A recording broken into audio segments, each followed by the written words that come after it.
slides.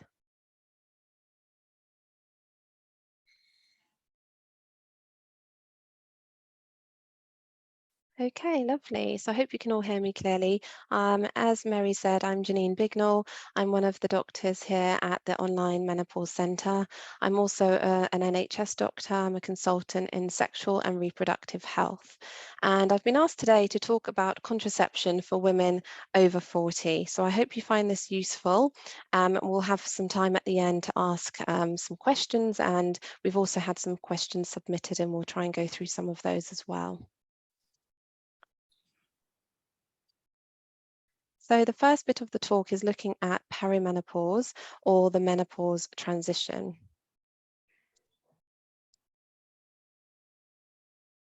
So the perimenopause is also known as the menopause transition, and this is the time during which a woman's body makes the natural transition to menopause, and it's menopause that marks the end of the reproductive or the fertile years. For some women, a welcome side effect of the menopause is the ending of their natural cycles and therefore a decline in fertility. It is often difficult for women to know exactly when they're no longer fertile, and although this natural decline in fertility increases with age, it's really important that effective contraception is continued to prevent an unintended pregnancy. So, which contraceptive methods are best in the perimenopause? There isn't a one-size-fits-all, and choosing the best contraceptive method will require input from a healthcare professional. The right choice will depend on your general health, your lifestyle, as well as any relevant family history of medical illnesses. It's important to remember that HRT is not contraceptive. Therefore, reliable contraception is required if you wish to avoid an unintended pregnancy. And this picture here on the right just summarizes all the options that are available. And we'll go into what these options are shortly. So, first of all, we can group contraception into non-hormonal and hormonal contraception.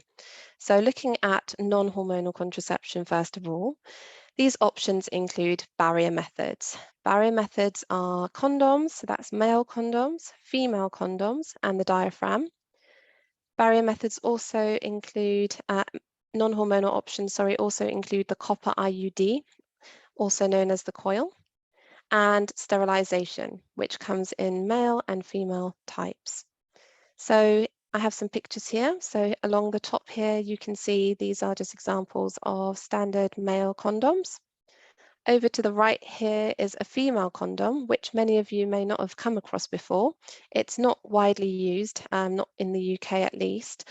And the idea behind the female condom was that it was an option for women that found it difficult to negotiate condom use with male partners who didn't like condoms. So how the female condom works is that the internal ring here is its end, and here at the outer ring there's an open end, and the inner ring is squeezed and the condom is inserted into the vagina, and the outer ring sits outside on the vulva, and the penis then needs to be guided into the tunnel here. It is quite noisy, and therefore it's not a very popular method, but it does protect against STIs, against sexually transmitted infections, as with a male condom. It's not as effective at preventing pregnancy, because what can happen sometimes is that the penis often doesn't go into the tunnel but ends up on the side, and therefore that reduces, of course, its effectiveness.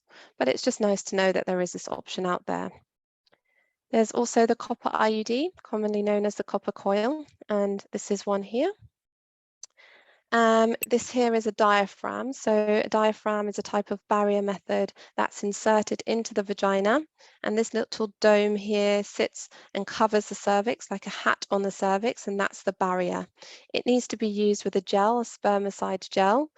It isn't a terribly popular method, and not one to be used if you're still relatively fertile, because the effectiveness is quite low, about 88 to 92%, if you compare that with condoms, for example, which are about 98% effective. But it's an option for some people who wish to avoid other types of barrier methods or other types of non-hormonal contraception. When it is inserted, it obviously needs to be inserted before sex, but it also needs to be kept in for 6 hours after sex. So that needs to be factored in as well. And then over here on the right, that's just an example of what a female sterilization involves. And so the tubes, the fallopian tubes, are either banded, they can also be clipped, they can be burnt or cauterized, or they can be tied and cut. Female sterilization used to be quite a popular option in the UK, but less so because we have long-acting methods like coils available for people. And so it's not as popular. But it's important to note that male sterilization is actually a lot less riskier, a lot simpler as a procedure compared with female sterilization. And male sterilization is also known as a vasectomy. So looking now at hormonal contraception. So we can group hormonal contraception into two groups.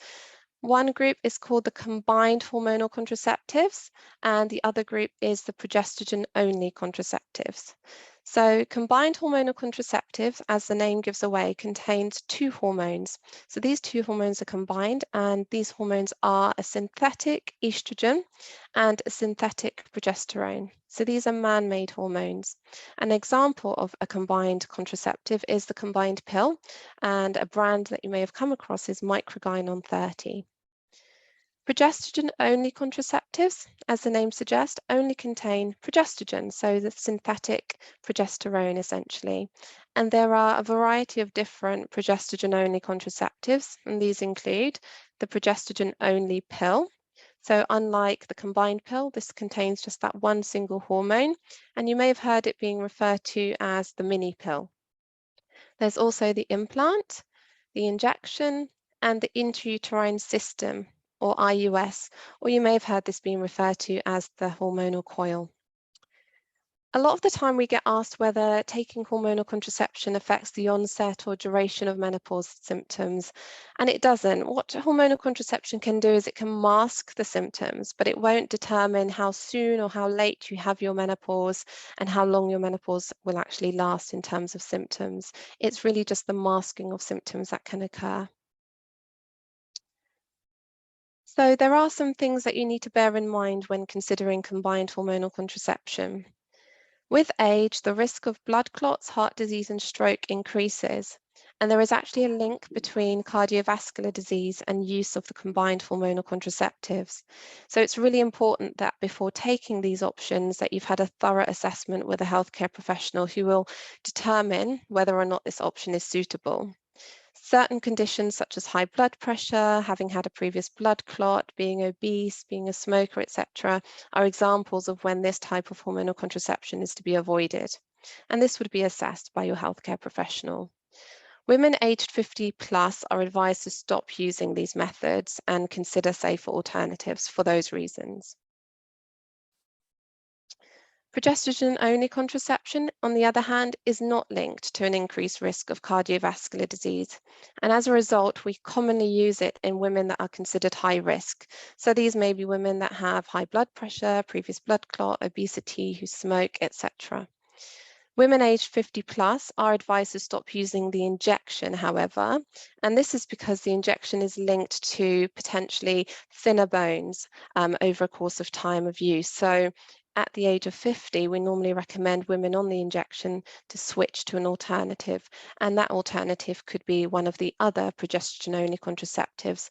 And I've got some pictures here. So over here is Sorel, which is a branded type of mini pill or progesterone-only pill. Here is the implant. The implant is embedded with hormone, with the progesterone hormone, and that is inserted under the skin in the arm, and that lasts for 3 years. This is the injection. This is the one that's administered by a healthcare professional every 12 weeks, but there is also a self-administration alternative that some women may have come across. And then finally at the bottom here, this is the hormonal coil or the Mirena intrauterine system. So can I use hormonal contraception with HRT? Well, combined hormonal contraception shouldn't be used alongside HRT, but it can be used as an alternative to HRT if you're under the age of 50. And that's because it contains similar hormones to the hormones we use in HRT, except in combined hormonal contraception, we are administering synthetic hormones, whereas if you are on HRT, it's very likely that you will be prescribed what we call body identical HRT. And this is HRT containing hormones that are body identical, as in they are molecularly identical in structure to the hormones that you produce naturally from your ovaries. And these hormones are known to be less risky compared to the hormones, the synthetic hormones in combined hormonal contraception. So body identical hormones are not linked to cardiovascular disease. And so therefore, in the long run, they are safer for you. However, there are some reasons why a woman might want to be on a combined hormonal contraception. And this might include women that are having an early menopause. So a premature menopause is a menopause that occurs under the age of 40. And for these women, sometimes it takes a while for them to come around to the diagnosis. They often attach stigma to HRT use, and a way of getting around that may be for them to be on a combined hormonal contraceptive, while it takes them time to get used to the idea of accepting their menopause diagnosis and then transitioning over to HRT. There is, however, more and more evidence to suggest that HRT is better not only for cardiovascular health, but also for bone health, because one of the problems with an earlier menopause in particular is the risk of osteoporosis. And we see more and more from the data that HRT is much better at protecting the bones than combined hormonal contraception. Non-hormonal contraception can be used alongside HRT because it's non-hormonal. A copper IUD, however, so that's the copper coil that I showed you earlier, can increase the volume of blood loss during periods. And so if periods are still occurring and they're already quite heavy, then it may be that you wish to avoid a copper IUD for that reason. And it is quite common during the perimenopause for periods to become either erratic or for cycles to shorten or lengthen and for periods to become heavier. So that needs to be considered as well. Progesterone-only contraceptives can be used alongside HRT. So, for example, having an implant in is fine for your contraception, and then you can use HRT on top of that to manage menopause symptoms. The Mirena IUS, so that's the hormonal coil that I showed you a moment ago, can be used as part of HRT and contraception, and it's therefore often chosen by women and healthcare professionals for this dual purpose. So HRT involves usually an estrogen to manage your estrogen symptoms, as well as a progesterone to protect the lining of the womb against the effects of the estrogen, because what estrogen does is it tends to thicken the lining of the womb, and we don't want that to happen because those thickened cells can become abnormal and can go on to develop a cancer. So one way of protecting the womb lining is to give progesterone either as a body identical progesterone, and some of you may have been prescribed this in the form of Utrogestan, but also the Mirena serves this function as well. And so it's licensed as womb protection in HRT, but it's also licensed as a contraceptive, and it's also licensed for management of heavy periods. So it has a number of uses, and so for that individual, it might be that the Mirena alongside estrogen is the best option for them. So stopping contraception. We often get asked, when can I stop contraception? And this is a very common question that we come across. So how do I know when I've reached the menopause, and when can I stop contraception? So menopause can only be confirmed by looking back in time, and is confirmed when a woman has had no periods for 12 months. So for women over 50, contraception is no longer required after 12 months of no natural periods. For women aged between 40 and 50, contraception is no longer required after 2 years or 24 months of no natural periods.